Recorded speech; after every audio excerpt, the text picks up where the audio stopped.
પોતાના વતન પશ્ચિમ બંગાળથી વૃદ્ધ રોજીરોટી રળવા અર્થે સુરત આવ્યા. બીડી લેવા જઉં છું કહી નીકળ્યા બાદ ગુમ થયા. મિસિંગ ફરિયાદ કરી તેના મિત્રોએ પોલીસ કમિશનરને અરજી કરી મદદ માંગી. બંગાળી સમાજના આગેવાનના જણાવ્યા મુજબ પ્રભાસ મૃત્યુંજય પોદાર ઉંમર વર્ષ 64 જેઓ પશ્ચિમ બંગાળના ગ્રામ્ય વિસ્તારના વતની છે. તેઓ વતનથી શહેરમાં રોજીરોટી રળવા માટે સુરત આવ્યા હતા. અંબાજી રોડ ખાતે રહેતા મોન્ટુ મંડળના વ્યક્તિના ઘરે રહેવા આવ્યા હતા, જેઓ તારીખ 31/7/2025ના રોજ રાત્રે પ્રભાસ મૃત્યુંજય પોદાર બીડી લેવા જાઉં છું તેમ કહી ઘરની બહાર નીકળ્યા. તેમજ કલાક કરતાં વધુ સમય જતાં મોન્ટુ મંડલે તેમના મિત્રોને હકીકત જણાવી અંબાજી રોડ અને ઝટપટિયા હનુમાન મંદિર તેમજ ભાગળ રસ્તા તેમજ આસપાસના સ્ટેશન વિસ્તાર સહિતના વિસ્તારોમાં શોધખોળ હાથ ધરી, પરંતુ ક્યાંય પત્તો લાગ્યો નહીં અને ગુમ થનાર વ્યક્તિને હિન્દી ગુજરાતી ભાષા આવડતી નથી, પરંતુ ફક્ત બંગાળી ભાષા જ બોલી શકે છે એને જાણી શકે છે.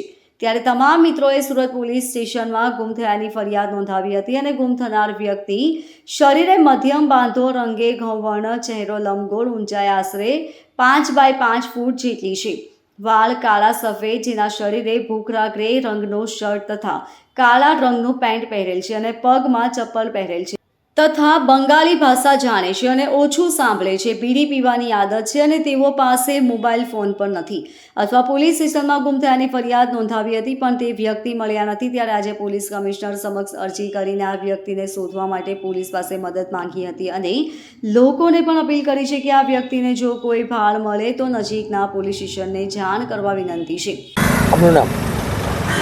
આપનું નામ નિપેન કૃષ્ણબંધુ દેવનાથ. શું ઘટના બની છે કે આજે પોલીસ કમિશનરને રજૂઆત કરવા એ છે, આપણે ગામથી 30 તારીખે સવારે આવેલો હતું મારા દોસ્તદાર, ને રાત્રે 10:30 વાગે એ બહાર નીકળીને બીડી લેવા ગયા. બીડી પીવાનું આદત હતું તો એ પછી ઘરે આવ્યો જ નહીં, ખોવાઈ ગયું, કોઈ ભટકાઈ ગયું.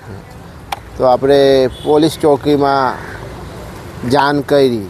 તે દિવસને 31 તારીખ રાત્રે 2 વાગે પછી એ લોકો કીધું 24 કલાક પછી આવજો. 24 કલાક પછીને આપણે અરજી આપેલી છે. પછી આજે 7 તારીખ થઈ ગયા છે, હજુ સુધી એને કોઈ ઠેકાણા નથી. કઈ જગ્યાનો મૂળ વતની છે અને શું લાગે છે એમનું મગજની કે તબિયત બધું બરાબર હતું? એની મગજ તબિયત બધું બરાબર હતું, થોડું ઓછું સાંભળતું હતું. ને એની વતન છે વેસ્ટ બેંગલ, ગ્રામ છે એની ગોદા, પોસ્ટ છે ગોદા ઓન્નોદા, થાના કાલના, એ જગ્યાએ જ્યાં રહી છે ત્યાં.